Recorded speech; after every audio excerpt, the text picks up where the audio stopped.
Give us some more money, give us some more money.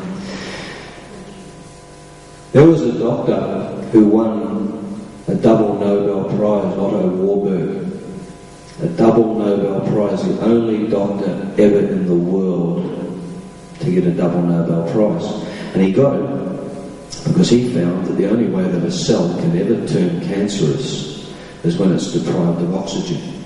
If a cell loses 40% of its ability to utilise oxygen, it takes a 31-step backwards process and turns into a basic sugar molecule. The DNA in the cell says we've got to stay alive. That's our job. We're part of this body. We must stay alive. What do we do? So it begins to ferment. It becomes a sugar molecule, and it tells its mate next door, we've got to stay alive. We've got to stay alive. What do we do? That cell ferments. Then we get a tumour. So a tumour, a cancerous tumour, begins with oxygen deprivation in the body. And it's really the body's way of trying to protect itself. So we've turned it into this hideous disease. Everybody's getting it now because we've got so much rubbish in our bloods from all the food and preservatives that we eat. The job of oxygen oxidises rubbish in the blood. It keeps the blood clean. But we've all got filthy blood because everything that we eat and what we breathe and the water we drink and all this sort of thing is full of chemicals. So the cancer's really coming from dirty blood. And overseas now, at long last, they're finally beginning to use ozone treatments. That's a very satanic word in this country to medicine. But there's a hospital in Cuba called the Sergio Allende Hospital. Cancer to them, or Hep C or AIDS, is just if we get the flu. As long as they get you in time, they give you ozone treatments. Ozone is 10,000 times more oxidative than oxygen. So what they do is they pull the blood out of a tube with one arm, they run it through an ozonator, and it goes back in the other side. It comes out purple, goes back bright red. They give you 10 treatments of that with AIDS, and they can't find any HIV in your system. But the strange thing about AIDS is 60% of people dying from AIDS, they don't find HIV in the system anyway. So there has never even been a scientific link between AIDS and HIV. So they really don't know what causes it. There's all sorts of theories that it's come from Fort Detrick and was created in petri dishes accidentally. It is known that the US military put out a $10 million contract in the late 60s.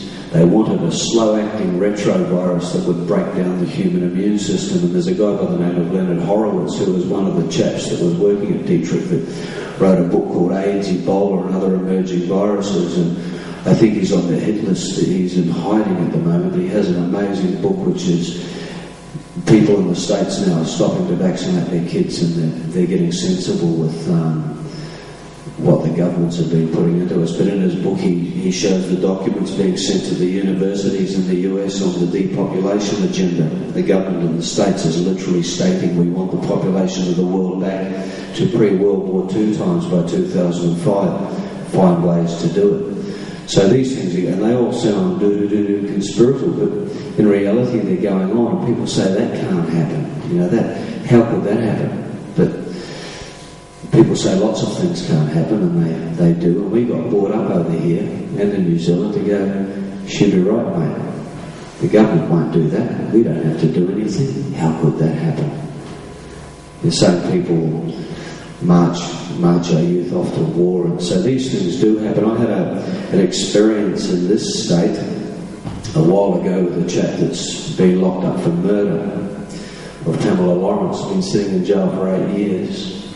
And they let me into the jail to hypnotise him, and they've put him on polygraphs and all sorts of things, and the man's as innocent as could be. I've had people in the government here ask me not to speak to TV stations about it.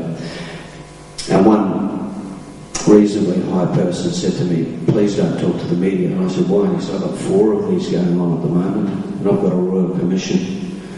And I said to him, well, do you sleep well at night? He said to me, thank God it wasn't my government that was in power when this was happening. So, I hope there's no policeman in here, but I think you've got one of the most rotten, to the core, maybe not governments here, but certainly police departments.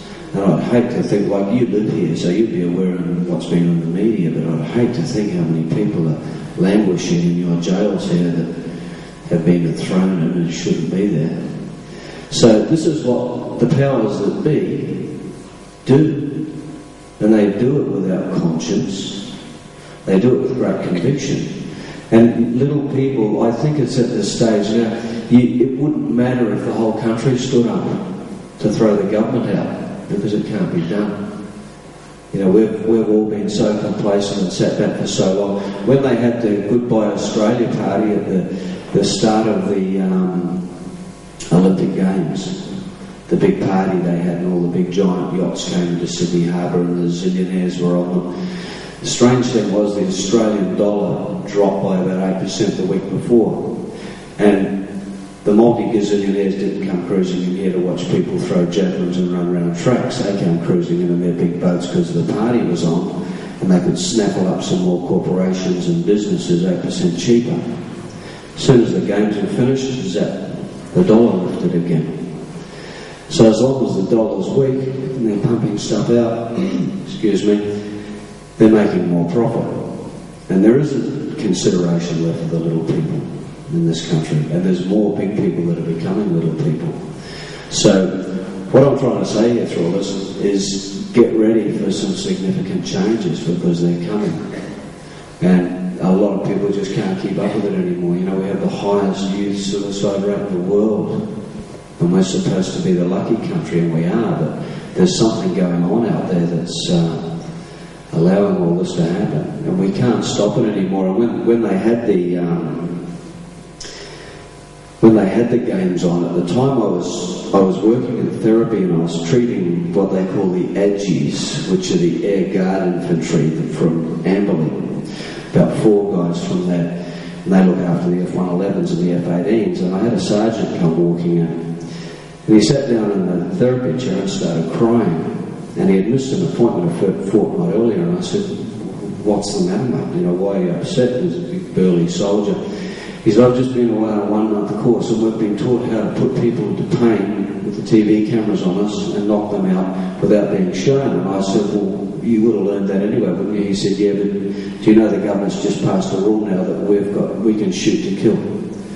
So this government, they've used the games as an excuse. Our military can now shoot to kill in civil disturbances. They were supposed to revert the law back, and they didn't.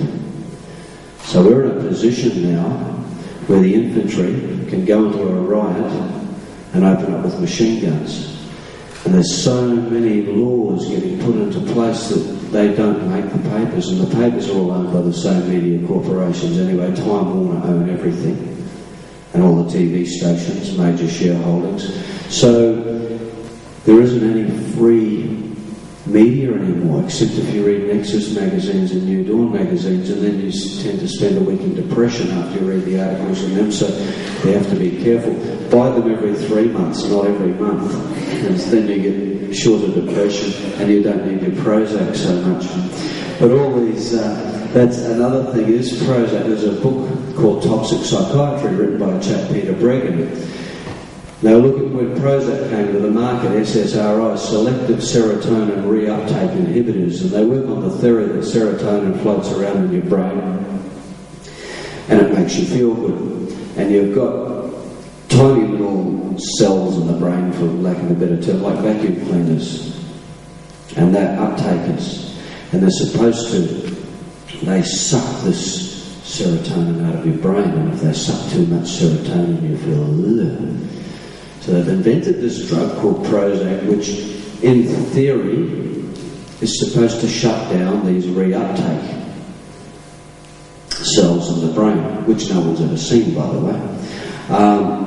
So we take this Prozac and we're left with all the serotonin floating around in our brains. Now these drugs are supposed to get a 5-year minimum study. Someone went to jail for 2 years in the States from the FDA for approving Prozac after 10 weeks. So they did a 10-week trial on it, approved it.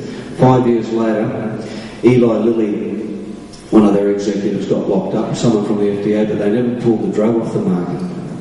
And on the way through, they released Zoloft, Arapax, Lovox, Luvan. There's about 7 of them now, these antidepressant medications, which for some people do seem to work, because they leave them floating around in la-la land, but they're not as physically significant in their depression of the spirit as what the old ones were, like the Valiums and things that just knocked you out and you floated around in a complete bubble then. So what the new ones do is they appear to enable you to function better, but no one knows the long-term effects of them, and they never had any trials, and they're being handed out like jelly beans. $48 billion worth of antidepressant medication in this country last year. And what they are is they're fluoride compounds, like they put in our toothpaste and our drinking water. And fluoride was first discovered by the Nazis, and it was put in the water in the concentration camps to keep all the prisoners dumbed down. There is no scientific evidence anywhere at all, period, full stop, that fluoride can fix your teeth. All that fluoride can do to your teeth is give you fluoridosis. It fixes your bones because it makes them weak, and they fall apart, and then they make a fortune from hip replacement therapies and things like that. So there's so much going on out there which science has told us is normal and healthy, and we should do this, do that, and it's just wrong. There's a very, very good book which is hard to find. There's a distributor over here somewhere, I'm sure. I used to import it. It's written by, if you want to write this down, if you're interested, it's written by a Dr. Tony Jeffries, and it's called Your Health at Risk, What Doctors and the Government Aren't Telling You. And everything in it is highly quantified medical information from honest doctors about heart disease, our new plague of heart disease. Our new plague of heart disease directly corresponds with drinking more milk, but it significantly corresponds with the release of margarine and canola oil. Our plague of heart disease is being caused by all of these hydrogenated fats, excluding olive oil. Olive oil is very good for you, but what happens with canola oil especially, it's clogging us up. They boil this oil at 1,000 degrees centigrade, and its molecular structure breaks apart. So when we then eat it, the body goes, oh, we don't know what this is, so we better go and store it somewhere. So it shoves it in your arteries and your veins.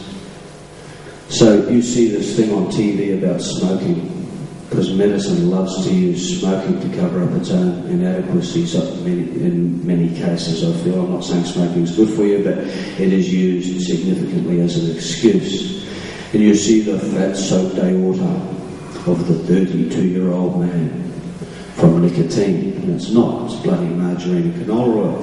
Canola oil was invented to make oil for the jet fighters and the bombers in the Second World War in Canada, hence the name canola oil. And they grew millions and millions and millions of acres of it, and it was considered unfit for any living organism to eat. And then the war finished, and they had states, whole states in the plains where they grew canola oil. So you can look back and you can see where the FDA copped a $15 million US sling from the Canadian government to approve canola oil as edible. And now we all eat it, and we get heart attacks and we drop dead.